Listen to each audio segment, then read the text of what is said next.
Sir, BRS party బలహీనపడడానికి కవిత బయటికి వెళ్ళడమేనా sir? ఆమె దుష్ప్రచారం చేస్తుంది కదా సార్?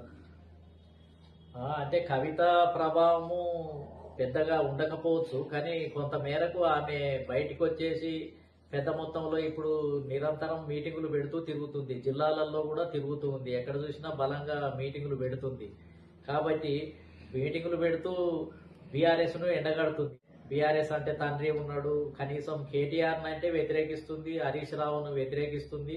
హరీష్ రావును కేటీఆర్ను దృష్టిలో పెట్టుకొని విమర్శన బాణాలు వేస్తుంది. సరే, ఆ విధంగా ఉంటుందిలే అని అనుకున్నాం. కానీ ఇప్పుడు పార్టీనే మొత్తము ఏకంగా మడత పెట్టి తిడుతూ అసలు దేనికైనా సిద్ధమే, అసలు ఎదుర్కోవటానికైనా సిద్ధమే. కాంగ్రెసు ఇతర పార్టీలతో కంటే కూడా బీఆర్ఎస్ మీదనే అసలు ప్రధాన దృష్టి పెట్టి ఎండగాడుతున్నటువంటి పరిస్థితి కూడా కనిపిస్తుంది. ఒకవేళ ఇదే పరిస్థితి కనుక కొనసాగితే కవిత బీఆర్ఎస్ మీదనే దృష్టి పెట్టి దాంట్లో ఉన్న బీఆర్ఎస్ లో ఉన్న లోపాలను ఎండగడితే ఖచ్చితంగా బీఆర్ఎస్ కు గడుకాలమే ఉండే అవకాశం ఉంది. ఆమె ఏదో వచ్చిన తర్వాత ఇంకా ప్రజలలోకి వెళ్ళదో ఏమో, మామూలుగా ఉంటుందో ఏమో, అసలు ఈమె కొద్ది రోజుల తర్వాత కనుమరుగైపోతుందేమోనని కొంతమంది అనుకున్నారు.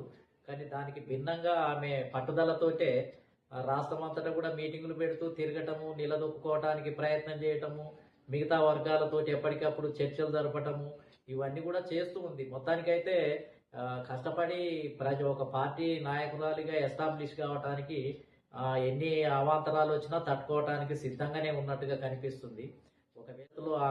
ఒకవేళ కొత్త విధానాలను కనుక అనుసరించినట్లయితే ఖచ్చితంగా స్పేస్ ఉంది. ఎందుకంటే ఇటు కాంగ్రెస్ పార్టీ బడుగు బలహీన వర్గాలకు అవకాశం ఇవ్వటం లేదు, బీసీలను దగ్గరికి రానివ్వటం లేదు. బీఆర్ఎస్ కూడా ఎలాంటి ప్రకటన చేయలేదు, బీసీలకు నేను అనుకూలంగా టికెట్లు ఇస్తాను పెద్ద మొత్తంలో అని ఏం ప్రకటన చేయటం లేదు.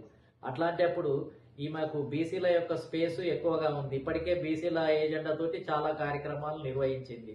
కాబట్టి ఆమె బీసీల ఏజెండాను ప్రధాన అంశంగా పెట్టుకొని ఇంకా జిల్లాల్లో కనుక తిరిగి మరి బలంగా కనుక వెళ్ళినట్లయితే ఆమెకు కొంత స్పేస్ అయితే